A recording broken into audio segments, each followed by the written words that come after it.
The Young Climate Collaboration Berlin, short YCCB, is an international youth project organized by Berlin's Senate Department for Environment, Transport and Climate Protection. The project is set up within the framework of the Berlin Energy and Climate Protection Program 2030, also known in German as BEK 2030. The program contains a set of strategies and measures in order to make the city carbon neutral by 2050. YCCB first and foremost aims to bring together young people who want to actively engage in changing climate politics. Today, Katharina Scheidemantel, one of YCCB's 6 media agents, wants to know a bit more about Berlin's local climate politics, especially from a particular point of view. For today's interview, we got together with Regine Günther, Berlin's Senator for Environment, Transport and Climate Protection. But before we start, Katharina, could you give us a little insight on why we're here today and what you've been actually up to as a YCCB media agent? Thank you for the word. Yeah, so my name is Katharina Scheidemantel. I'm from Germany and I'm one of 6 media agents for YCCB. Maybe a quick word on my background. I am a graduate student of European Studies at both Humboldt-Universität and University of Bath.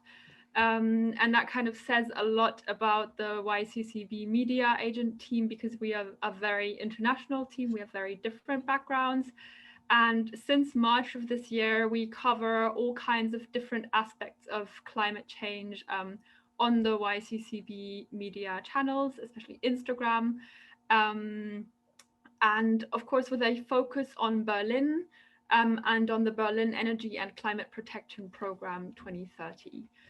The goal of this project is to make young people aware of the challenges that are facing us in terms of climate change, which is a whole multitude, but also to make them aware of possible perspectives and options for the future and look at what's actually happening in terms of climate action in Berlin and what potential is still there. So we're trying to give an outlook for the future. And in this regard, I am completely thrilled to speak to you today and to hear your perspective on this, because obviously you are someone who has worked on these issues for a long time and who is in an active position in Berlin to make a change. So yeah, I'm really looking forward to hear your perspectives on this, and thank you for speaking to us today. If you don't mind, I'll just start with the first question already. Just a quick background info. These questions were sourced from all media agents. So this was a collective effort at looking what we actually would like to hear or to find out about.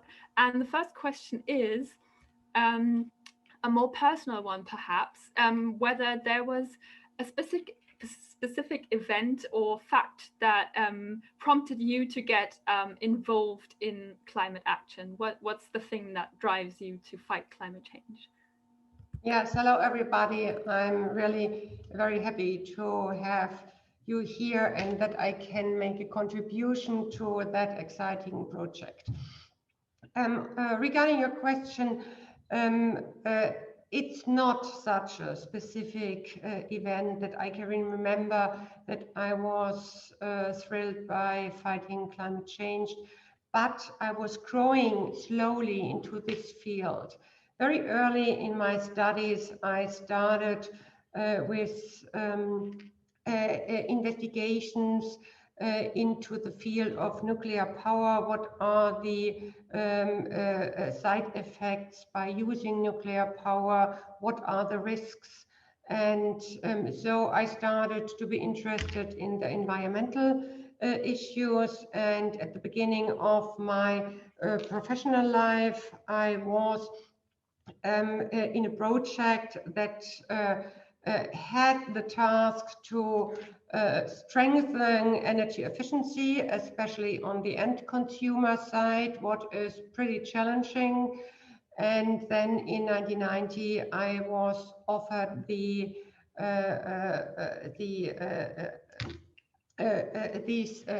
position, the head of the climate change department at WWF Germany.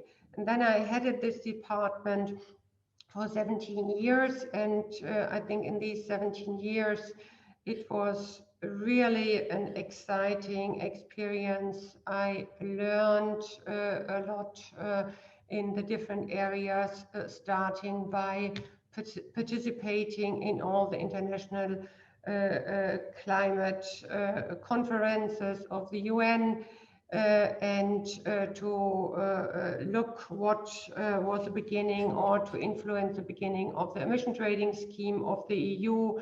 And so that was for me the starting point. And then in 2016, I was offered to take over this position.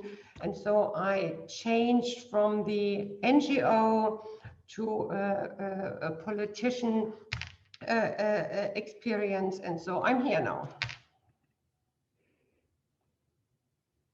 Thank you for that insight. And you've already mentioned quite a number of fields in climate action. It's such a wide field and so many diverse challenges that we have to tackle. So we were wondering, in your opinion, which are the biggest challenges that Berlin faces in the next years to become climate neutral by 2050? Yeah, that is not so easy to respond, because the challenge itself is to reduce as quickly as possible the greenhouse gas emissions that we are using, especially or that we are emitting by using fossil fuels. It's coal, it's gas, especially here, and oil, obviously. So it's the big transition. What is a big challenge in all these areas? We have to bring our economy on a completely new basis.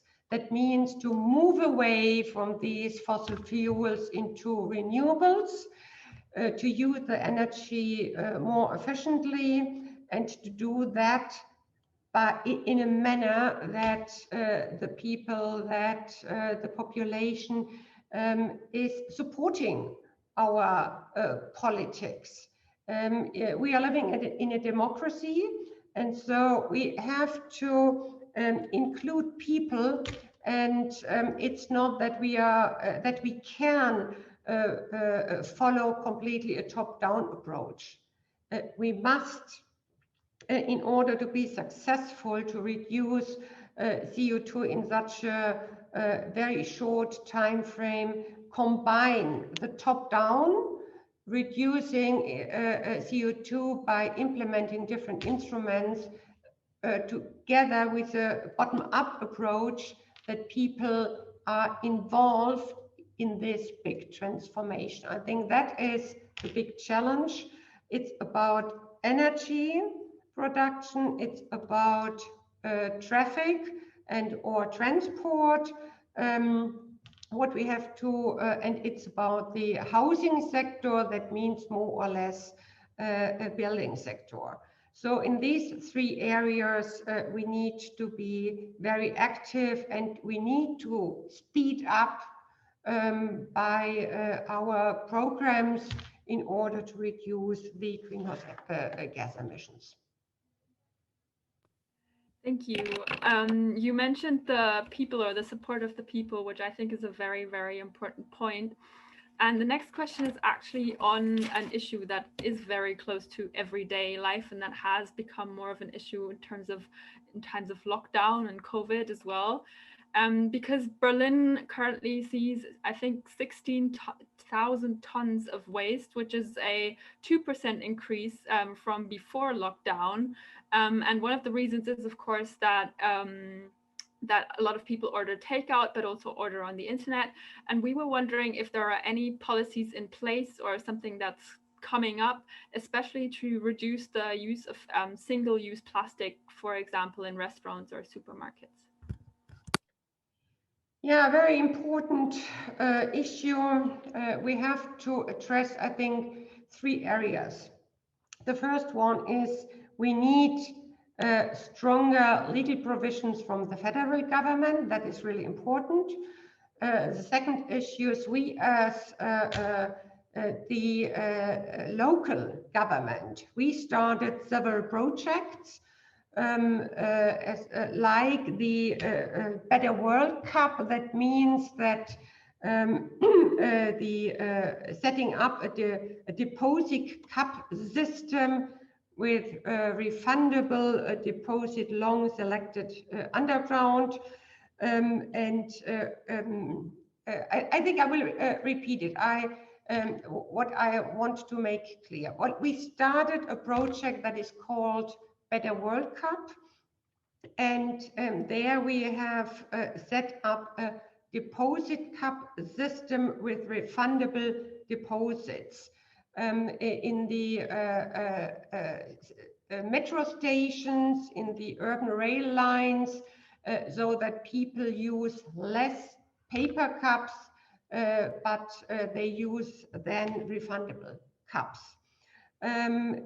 Or what we need is more engagements of the private sector so that they use more reusable packaging instead of the one-way package. So we have these three areas we need to be active, and I think we in Berlin have started quite a lot of initiatives in order to reduce waste.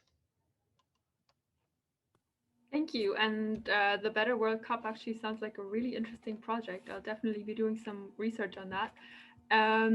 You mentioned that Berlin has quite a lot of initiatives in that regard, but cities all over Germany and all over the world are trying to tackle climate change as a problem. What do you think? How do you think Berlin stands apart, or why can Berlin also play a leading role in this fight against climate change? Well, I think we started quite early. We have reduced our greenhouse gas emissions in 2020 by 40%. And we have more ambitious targets. And so the low-hanging fruits, we know that are now have gone. And so we need now to move into more difficult fields. So I wouldn't say that Berlin is predestined of cutting CO2. It's as difficult as for other cities. But what we have started now 3 years ago or 4 years ago is to move much more into the transport sector. We have started a huge program in order to give the cyclists a much more secure infrastructure. This will go on in the next decade. And we have started a huge financial initiative that we will switch our buses from the fossil fuel-based buses into electric buses. Now we have the biggest fleet in Germany, and we will much more broaden our public transport system. So we will buy new public cars, new public buses in order to provide much denser the transport than we have that at the moment. Great, thank you. That sounds like a lot of great things coming up. You mentioned before, also in one of the previous questions, the importance of partnerships also with the private sector, and this is something that BEK 2030 also mentions frequently. So which partnerships are currently running already, and where do you still see room for improvement? Yeah, what I think is pretty important is the C40 initiative and ICLEI. These are initiatives where cities try to learn from each other how to decarbonize each city. And so we are together and looking what we can really improve in the different sectors, especially in the transport sector. and it's a kind of a challenge as well. Which that he has good ideas how we can perhaps copy that and how we can be pioneers in different areas. And so I think this is something we can improve, but we have already started. Great, thank you. And one more last question. BK 2030 also states that the public sector should and will be a role model. So we were wondering what a climate-friendly working day looks at like the Senate, and where do you think there is still room for improvement? Yeah, the public sector needs to be have a pioneer role. So we have now new laws that we want, for example, put on each house on the public sector that they will have solar panels. So this is a big initiative. We want to be finished in 2024. And this will stimulate the market of solar panels enormously. I have already mentioned what we have done in the transport sector, that we started 3 years ago, to switch from diesel buses to electric buses. So if we as a public sector really take that challenge to bring our money into things that have the lowest CO2 emissions, I think that we can really make a change, and that is what we are looking for. Great, thank you. That was a very hopeful outlook for the ending of our interview, and I think we're done now. So unless you object, I would give the word back to Bianca, I guess. Thank you very much. Thanks a lot, the both of you. Obviously, there's still quite a way to go in terms of prevention and adaptation to climate change. All the more important that we learn about and confront the current situation while figuring out options for action and developing ideas for our future. In case you're curious to find out more about local climate topics in Berlin, but also further activities and events within the YCCB project, come and check out the YCCB Instagram channel.